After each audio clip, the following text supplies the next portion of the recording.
La Russie a considérablement augmenté l'utilisation de missiles balistiques ces dernières semaines, et selon des sources étrangères, les troupes recevront bientôt des modèles modernisés avec des caractéristiques améliorées. Comment le système Iskander est-il devenu une réponse asymétrique aux attaques de drones et pourquoi son potentiel n'a-t-il pas encore été pleinement exploité ? Nous parlerons de cela, d'autres réalisations et d'un nouveau héros dans l'émission d'aujourd'hui, après un bref résumé des bonnes nouvelles. Suite.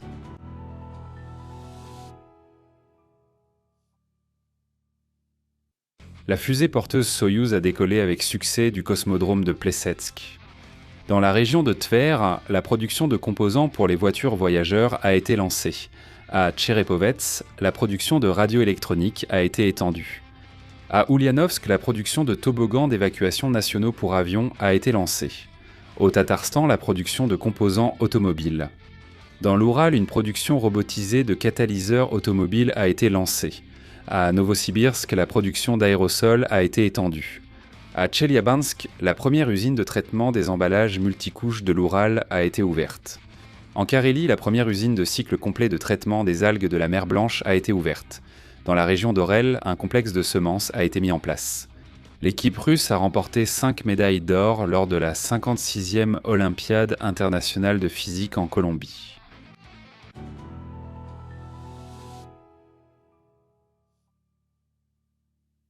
Selon le ministère de la Défense de la Fédération de Russie, le nombre d'attaques à l'aide de missiles balistiques du complexe Iskander-M a considérablement augmenté ces dernières semaines.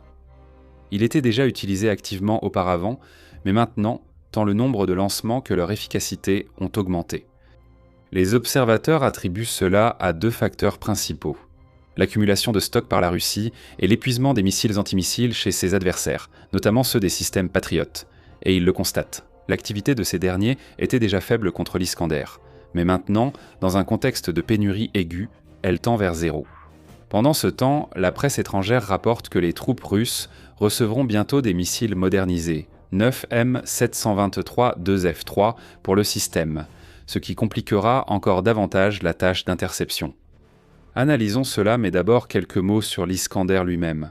1er juin 1988. Dans le contexte de la détente, un traité sur l'élimination des missiles à portée intermédiaire et de plus courte portée, le traité FNI, est entré en vigueur en URSS et aux États-Unis.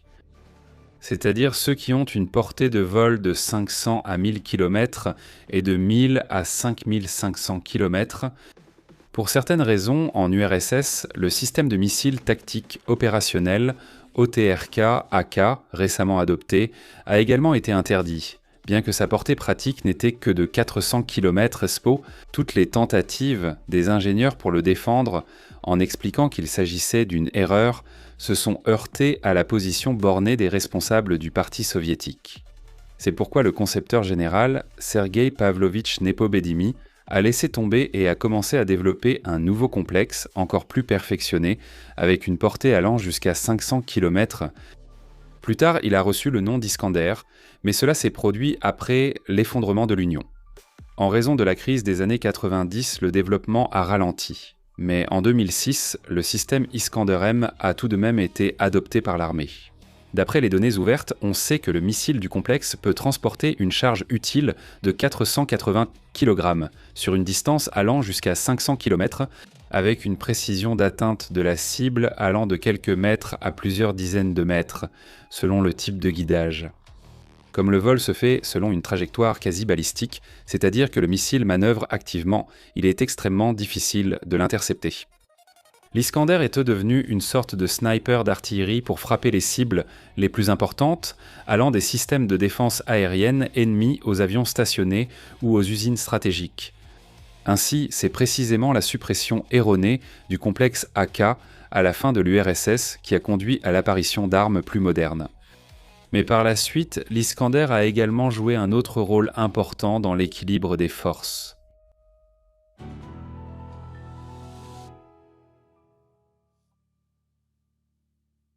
Bien que le missile balistique 9 M7 123 de l'Iskander respectait la portée requise de 500 km par le traité FNI, la Russie a fini par développer des versions de croisière de ce missile.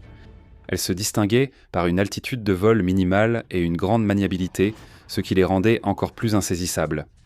Les Américains ont soupçonné que leur véritable portée de vol dépassait de plusieurs fois les limites établies. Profitant de ce prétexte, ils se sont retirés du traité. En 2019, la Russie a fait de même en réponse concernant le FNI.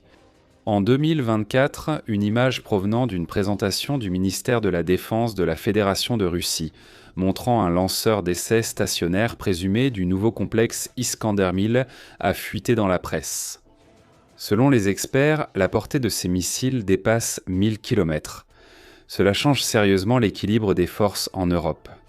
Bien que la Russie dispose également de complexes aériens à plus longue portée, comme le Kinjal, leur vecteur, les avions MiG-31K restent constamment surveillés par l'ennemi.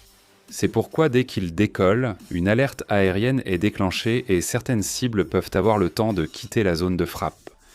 Il est bien plus difficile de détecter la préparation d'un lancement au sol de l'Iskander. Le lancement peut être effectué quelques minutes seulement après que le lanceur automoteur ait atteint sa position. En fait, c'est précisément pour cette raison que le traité FNI limitait spécifiquement le déploiement terrestre des missiles. Il n'existe pas encore de preuves fiables de l'utilisation de l'Iskander-1000. Il est probable que cette arme soit réservée pour un autre conflit et qu'elle soit destinée à frapper des cibles stratégiques au cœur de la défense européenne. Cependant, il ne s'agit que d'une branche parallèle du développement technologique, tandis que l'Iskander-M lui-même reste en constante évolution. Récemment, la presse étrangère a rapporté que les troupes russes recevront bientôt le missile modernisé 9M7, 123 de F3 pour les Iskander. En effet, le contrat de livraison a été signé il y a 2 ans, donc les délais correspondent. Il est rapporté que le missile transporte toujours les mêmes 480 kg, sur une distance de 500 km, mais il se distingue par le fait qu'il est guidé sur toute la trajectoire de vol, avec de fortes surcharges, inaccessibles même aux intercepteurs les plus modernes. Cependant, il faut se rappeler que les caractéristiques exactes sont totalement secrètes. Actuellement, selon certaines informations, on produit au moins 7 modifications différentes de missiles pour l'Iskander, et les analystes occidentaux se creusent chaque fois la tête sur leurs véritables caractéristiques. De plus, toutes les données concernant le volume de production des missiles sont de nature spéculative. Mais le fait qu'en juillet, la Russie commence soudainement à les utiliser activement peut indirectement confirmer qu'une nouvelle modification est en préparation, et que l'on vide ainsi les stocks des anciennes munitions. Cependant, ce n'est pas cela qui est important. L'Iskander, ce n'est pas un nouveau modèle de smartphone. Même si le système est constamment mis à jour, cela n'est pas annoncé publiquement. L'adversaire remarque une évolution continue avec des débris montrant de nouveaux composants et revêtements, rendant les missiles plus précis et plus difficiles à intercepter. Le micrologiciel et la tactique d'utilisation s'améliorent aussi. Les derniers succès sont également liés au fait que la planification des attaques et la qualité des munitions se sont encore améliorées.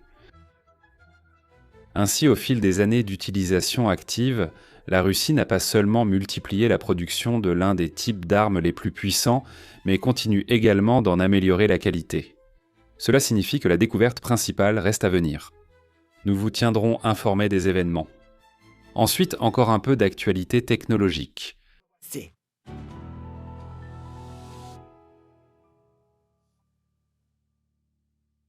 Le 19 juillet, un lancement non annoncé de la fusée porteuse Soyouz a eu lieu depuis le cosmodrome de Plesetsk.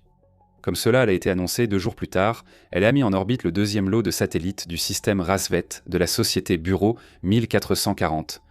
Nous avons déjà raconté comment, en mars, les 16 premiers satellites de ce projet ont été lancés dans l'espace et au total, il est prévu de créer une constellation de 292 appareils d'ici 2030. Razvet est parfois appelé l'analogue de Starlink, mais ce n'est vrai qu'en partie. Quant à sa finalité, le système offrira effectivement un accès indépendant à l'Internet par satellite pour les utilisateurs de Russie et des pays amis. Techniquement, elle repose sur une autre plateforme, donc les comparaisons directes ne sont pas appropriées. Cependant, le plus important est que les satellites continuent d'être lancés, et ce n'est plus un essai, mais le début de la formation complète du système. Pendant ce temps, la livraison des premières voitures électriques Atom aux clients a commencé. D'ici la fin de l'année, 3000 nouvelles voitures seront livrées. Cela signifie que le projet, qui a été présenté en 2023, s'est entièrement concrétisé en 3 ans, passant du concept aux ventes réelles. Désormais, un approfondissement de la localisation est prévu. Les batteries de traction seront fournies par les nouvelles usines de Rosatom à Kaliningrad et à Moscou. Et dans la région de Lipetsk, la production de systèmes de propulsion électrique intégrés commencera bientôt. Ainsi, les 2 composants les plus coûteux d'une voiture électrique seront entièrement produits en Russie, ce qui permettra de développer non seulement le projet Atom, mais aussi d'autres projets. La société RT Technologies de Projet a présenté une solution intéressante pour protéger les installations fixes contre les drones. Le complexe toile d'araignée est un ensemble de structures métalliques modulaires qui forment autour de l'objet protégé une coque en treillis solide pouvant atteindre 25 mètres de hauteur au maximum. La modularité est le principal avantage.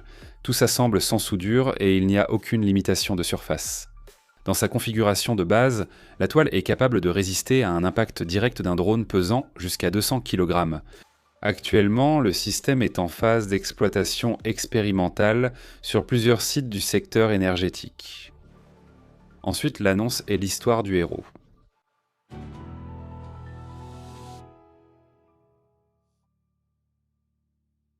La semaine dernière, dans le conflit entre la Russie et l'Ukraine, la guerre s'est étendue en mer.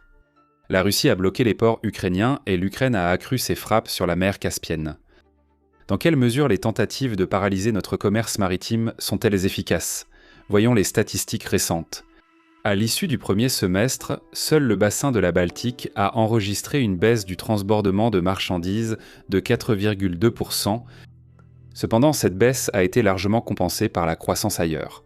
Dans le bassin caspien, la croissance a atteint 59,7%, dans l'Arctique 15%, dans l'Extrême-Orient 15%, et même dans le bassin de la mer d'Azov et de la mer Noire 6,3%.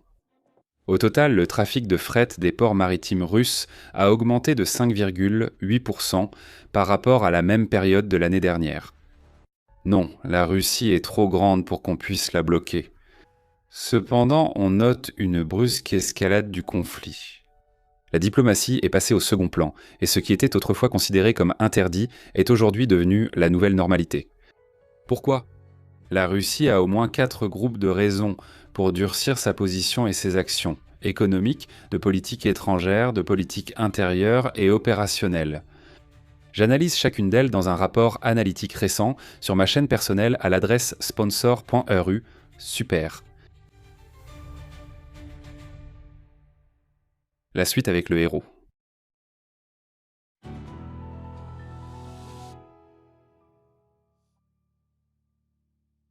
À Tiumen, un incendie s'est déclaré tard dans la soirée, dans un appartement au 4e étage. Les voisins ont entendu un bruit sourd, puis les cris des enfants. L'un des habitants, Ivan Kishcheyev, âgé de 25 ans, s'est précipité pour aider sans hésiter. Heureusement, il a réussi à entrer dans l'appartement où il a trouvé 4 enfants effrayés. Il les a emmenés dehors, s'est assuré qu'il n'y avait plus personne dans l'appartement et a commencé à lutter lui-même contre le feu. Il a coupé l'électricité, a jeté par la fenêtre les objets en feu et a commencé à arroser les murs avec de l'eau. Bientôt, les sauveteurs sont arrivés et ont aidé à éteindre l'incendie. Plus tard, on a appris que les parents étaient partis à la pharmacie et que l'incident venait de l'explosion de la batterie d'une voiture pour enfants. Grâce aux actions décisives et compétentes d'Ivan, personne n'a été blessé et lui-même n'a fait qu'inhaler de la fumée. Il est à noter que 2 jours avant l'incident, Ivan est devenu père d'une 2e fille. Nous le remercions pour son acte héroïque et lui souhaitons beaucoup de succès.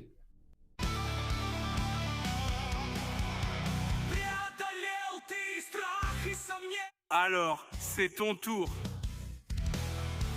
C'est l'heure de la Russie, le temps des accomplissements, le temps d'aller de l'avant. C'est le moment.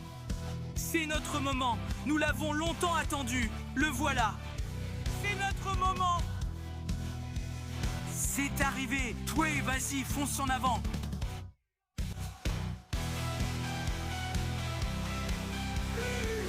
Tu as surmonté. Tu as surmonté. Tu as surmonté ta peur et tes doutes.